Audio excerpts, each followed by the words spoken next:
Hey Patrick, do you like Glocks? Yeah. Do you hate their iron sights? Yeah. Do you wish there was a better solution? Yeah. Do you like red dot sights? Yeah. Remember that time in grade 1 where you went to the petting zoo and there was that goat there with the weird chapstick between its legs, so you applied it onto your lips? Yeah. Well, now there's red dot sight mounting options for most Glocks. Standard Glock sights have been known to cause irritability, frustration, dehydration, and donkey brain. It's proven that red dot sights can cure all of these while also being able to improve accuracy, follow-up shots, quick target acquisition, and looking Gucci at the range. Talk to your local gun store and see if red dot sights are for you. Warning, red dot sights have been known to cause empty wallet syndrome, enlarged credit card disorder, and flexing on the pores. What it do, YouTube? It's your boy, Cat Shit Eater 17 Generation 3, and today we're gonna cover why I put red dot sights on my Glock. Now, before we go any further, I just like to show that, well, this is an airsoft pistol, but mag out, it's clear, and for the real deal, mag out, and it's clear. Now, I've never really been a fan of the standard iron sights that come on a Glock for some reason. It just doesn't work for me. The whole U-shape with the dot just doesn't compute for me, and I was looking for another option, and naturally, I went to red dot sights. Now, lately it appears that the industry is starting to lean towards red dot sights. A lot of the major firearm manufacturers are making their pistols ready to have red dot sights mounted to them right out of the box.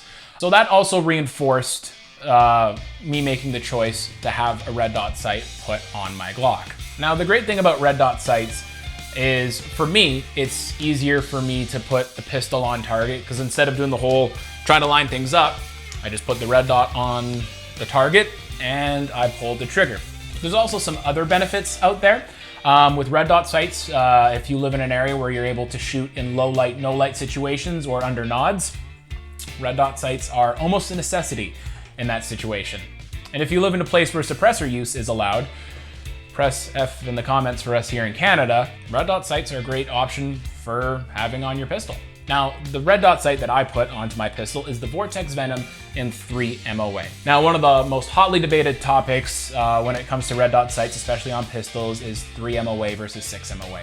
And the reason why I chose 3 MOA is when I was able to put the two sights side by side, the 3 MOA and the 6 MOA, I didn't really notice that much of a difference between the two.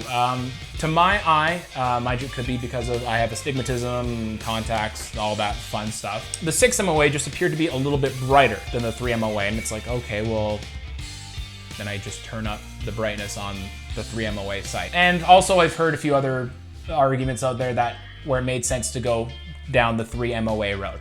So here we are. Now, the reason why I chose the Venom over the Viper is because the Venom has the battery compartment on the top, where a lot of red dot sights out there, like the Viper, Trijicon RMR, I believe some of the Hollow Suns as well, it's on the bottom. So if and when your battery dies, you now have to take off the red dot sight, put it on, screw it back down, and you might have to re-zero your red dot, and that seems like a bit of a hassle for me, where instead, it's just right there on top. And another reason why I chose the Venom is the price point, $379. That's a fair price.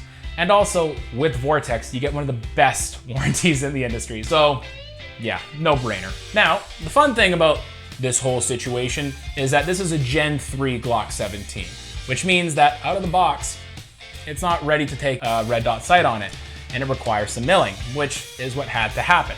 So I went onto the Google machine and looked up gunsmithing services in Canada. I originally reached out to Black Box Customs first to inquire about how this works. They gave me all the information. They sent me a PDF file showing me how it works, different cuts for the optic choice, all that fun stuff. Now, one of the unfortunate things about Black Box Customs is that they're so good and they have so many customers coming their way that the lead time was a little too long for me. Enter G Firearms Group. I contacted them, and from the time that this slide entered their property to the time it left was less than 24 hours. That is a phenomenal lead time, and I cannot thank them enough. To who I was emailing the entire time, thank you. You guys, thank you. So as you can see, it got milled, they did some fun stuff, they did some cool stuff, and this is the final product. I took it to the range today, and let me tell you, I'm in love. Let's bridge the gap now. We've all been through hell, so you might was well, good. I turn you back now. But if you ain't got nothing to say, you got nothing to tell.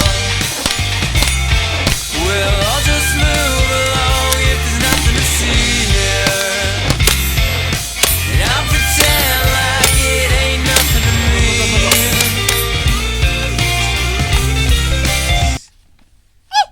I can tell you after taking this to the range today, I really enjoyed shooting this. It was a lot easier for me to shoot. It was a lot easier for me to get those follow-up shots. I was able to do a lot of quick target transitions, and this was just with really no practice at all. The red dot sight definitely made it a lot easier for me to get rounds on target. I found that I was able to get good, quick follow-up shots and a decent grouping, all at a pretty nice speed. But a question lingered on my mind. So it clearly works for me, but does it work for other people?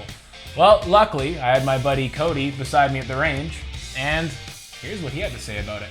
Well, I'll just move along if nothing to see here. And I'll pretend like it ain't nothing to me. Yeah.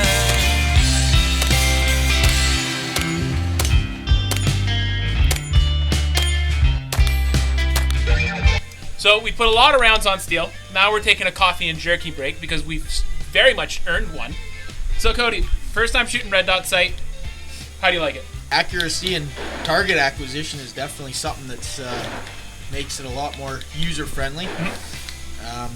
Being around guns for a lot of my life, it definitely changes things in terms of how you're going to find your target and your follow-up shot, and it definitely makes it a lot more user friendly. I think in terms of roundedness, it's quite high on my desire list going forward. So, a lot of pros. What are some of the cons you think of running a red dot sight? I don't know if I can say too much of overboil. Coffee's ready. We're gonna have to get into the shooting house to find out what close quarters target acquisition is gonna be.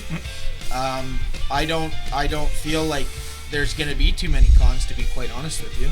I have a few cons. Now, this is also with the size of the MOA dot. Sometimes just having a smaller dot, just finding the actual dot can take that extra couple seconds. Like, right now, like, mind you, that's something that comes with repetition of draw. It's gonna be training, right? It is definitely Follow-up. training, like, and just practicing. But like, right now it's pretty good. But there's sometimes if your body's in a weird angle, but again, it all comes down to training, all comes down to repetition. But finding that dot can be a bit of an issue. But now that I'm saying that, I'm actually having no problem at all putting Like it you on. said, first time out, right? And Yeah. I mean, iron sights, there's nothing that's going to go wrong. You're not going to lose any power as long as you have that ability to know where your sight picture needs to be with iron sights. It's just tuning that and honing it for a red dot, and it's learning a new style of optic. I don't think there really is any cons to that, to be honest. And one of the things we did too when we were sighting in the red dot sight is we did 10 rounds with the red dot off and just using the iron sights on it, and 10 rounds on, and both were pretty accurate. But the one thing, I mean, I noticed it, you probably noticed it too, when it came to either doing the line targets, doing the tree, and then just even transitioning, going from a target 10 yards out to 25 yards out. It did make it easier. Just, okay, red dot's on it, and just pull the trigger. It's a helping hand, and that's what I think they're designed for. I don't know how many hundreds of thousands of people prefer it and desire it and want to use it, but there's definitely a fine line between traditional iron sights and a red dot optic that's designed to further your use, right? In terms of basically all facets of shooting, right? So One thing I've noticed too, I mean, one thing I've never really been kept a secret is I hate Glock sights. I really do. Any other sight out there, I like it, but just for some reason, my eyes don't get along with Glock sights. And so, I mean, that's one of the main reasons why I went to a red dot sight. Then again, I could have gone to like some sort of different type of iron sight. I mean, I did actually kind of do that already, just as a backup, just in case. But just having that red dot, knowing that that's where I put the red dot on, and then generally within a couple MOA. And that's the one big thing everybody talks about with firearms.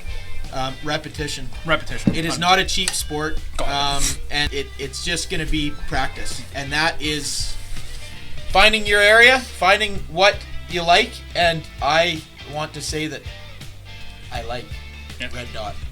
Convinced on getting one? Absolutely, yeah. So there it is.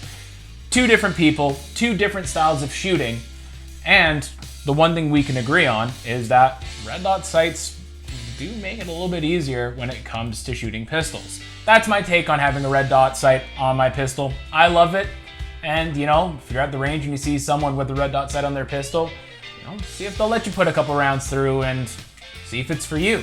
So that's really the end of the video. Before I end off, I would like to say a big thank you, not only to Black Box Customs and G Firearms Group, but also to Gray Fox Strategic, who got me my awesome holster. It's a Kydex holster and like a glove. This also made my range day a lot of fun too, being able to have a good proper holster and practice my draws. If you're looking for a good Kydex holster that's also made here in Canada, I cannot recommend Gray Fox enough. Check them out. Their prices for the product they put out are pretty damn good. If you liked the video, you know what to do. Like, comment, and subscribe. And thanks for checking out the video. Have a good one.